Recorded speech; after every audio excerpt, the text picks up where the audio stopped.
নমস্কার। জয় শ্রীকৃষ্ণ। বন্ধুরা, কখনো কি মনে হয়েছে আমি এত পরিশ্রম করছি তবু সফল হচ্ছি না? ভবিষ্যৎ নিয়ে এত ভয় কেন? প্রিয় মানুষকে হারানোর কষ্ট কিভাবে সহ করব?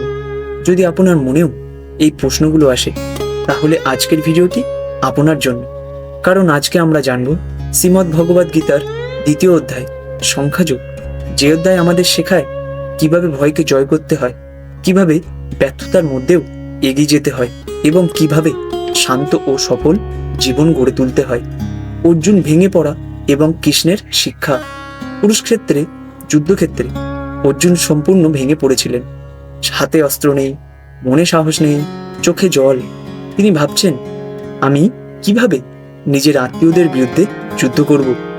ঠিক তখনই শ্রীকৃষ্ণ তার জীবনের সবচেয়ে বড় শিক্ষাটি দিতে শুরু করেন। তিনি বলেন, হে অর্জুন, তুমি যাদের জন্য শোক করছো তাদের প্রকৃত স্বরূপকে তুমি জানো না। আজ আমরা একই ভুল করি। চাকরি হারালে ভেঙে পড়ি, সম্পর্ক ভেঙে গেলে হতাশ হয়ে যাই, ব্যর্থতা এলে মনে করি সব শেষ। কিন্তু শ্রীকৃষ্ণ বলেন, জীবনের কিছুই চিরস্থায়ী নয়, পরিবর্তন প্রকৃত সত্য। প্রথম শিক্ষা, আত্মা অমর। শ্রীকৃষ্ণ বলেন, আত্মা কখনো জন্ম নয়, আত্মা কখনো মরে নয়। দেহ জন্মায়, দেহ মৃত্যু আছে, কিন্তু আত্মা চিরন্তর। যেমন আমরা পুরনো জামা কাপড় ত্যাগ করে নতুন জামা কাপড় গ্রহণ করি, তেমনি আত্মা পুরনো দেহ ত্যাগ করে নতুন দেহ গ্রহণ করে। বন্ধুরা, আমরা জীবনে অনেক কিছু স্থায়ী মনে করি, সম্পদ, সম্পর্ক, সাফল্য, সৌন্দর্য, কিন্তু এগুলি সবই পরিবর্তনশীল। এই সত্য উপলব্ধি করতে পারলে ভয় কমে যাবে, কারণ তখন আমরা বুঝতে পারি হারানো মানেই শেষ নয়, প্রতিটি সমাপ্তি নতুন শুরুর দরজা খুলে দেয়। দ্বিতীয় শিক্ষা, সুখ ও দুঃখ সাময়িক। শ্রীকৃষ্ণ বলেন, সুখ, দুঃখ, লাভ, ক্ষতি, জয়, পরাজয় সবই সাময়িক। আজ আপনি কষ্টে আছেন, কিন্তু এই কষ্ট একদিন চলে যাবে। আজ আপনি সফল, কিন্তু এই সাফল্য চিরদিন থাকবে না। জীবন হলো ঋতুচক্রের মতো, কখনো গ্রীষ্ম, কখনো বর্ষা, কখনো শীত। কেউ সারা জীবন দুঃখে থাকে না, আবার কেউ সারা জীবন সুখে থাকে না। তাই পরিস্থিতি দেখে নিজেকে ভেঙে ফেলবেন না, কারণ যে ঝড় এসেছে সে ঝড়ও একদিন চলে যাবে। তৃতীয় শিক্ষা, কর্তব্য প্রকৃত ধর্ম।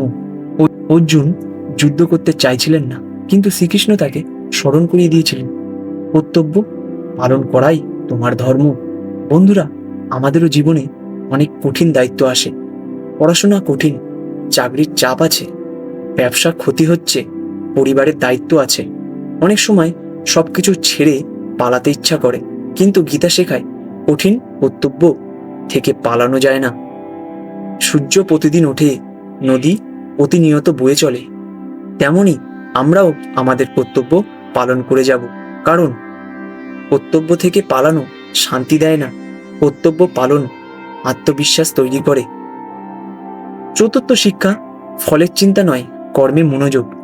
এখন আমি গীতার সবচেয়ে বিখ্যাত শ্লোক, তোমার অধিকার শুধু কর্ম করার উপর, তার ফলের উপর নয়। বন্ধুরা, আমাদের জীবনে বেশিরভাগ দুশ্চিন্তার কারণ কি?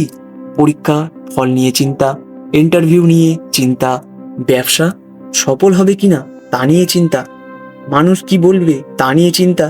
এই অতিরিক্ত ফলের চিন্তাই আমাদের দুর্বল করে দেয়। একজন কৃষক বীজ বপন করে, তিনি বৃষ্টি নিয়ন্ত্রণ করতে পারবে না, কিন্তু তিনি নিজের পরিশ্রম নিয়ন্ত্রণ করতে পারবে। একজন ছাত্র পরীক্ষার ফল নিয়ন্ত্রণ করতে পারবে না, কিন্তু নিজের প্রস্তুতি নিয়ন্ত্রণ করতে পারবে।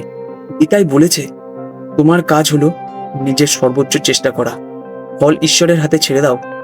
তখন আপনি ফলের চিন্তা ছেড়ে দিয়ে কর্মে মন দেবেন, মন শান্ত হবে, ভয় কমে যাবে, আত্মবিশ্বাস বাড়বে। পঞ্চম শিক্ষা, স্থির মনেই প্রকৃত শক্তি। শ্রীকৃষ্ণ বলেন, যদি সুখ দুঃখ সমান থাকে, তিনিই প্রকৃত জ্ঞানী। আজ কেউ প্রশংসা করছে, খুব খুশি হওয়ার দরকার নেই। আজ কেউ সমালোচনা করছে, ভেঙে পড়ার দরকার নেই। কারণ অন্যের কথা আপনার পরিচয় নয়। আপনার পরিচয় আপনার চরিত্রে, আপনার কর্মে, আপনার আত্মবিশ্বাসে। সমুদ্রের ওপর ঢেউ ওঠে, কিন্তু গভীর সবসময় শান্ত থাকে। তেমনি আমাদের মনও এমন হতে হবে, বাইরের ঝড় থাকলেও ভেতরে শান্ত। এটাই প্রকৃত শক্তি। বন্ধুরা, শ্রীমদ্ ভগবদ্ গীতায় 2য় অধ্যায় আমাদের 5টি অমূল্য শিক্ষা দেয়।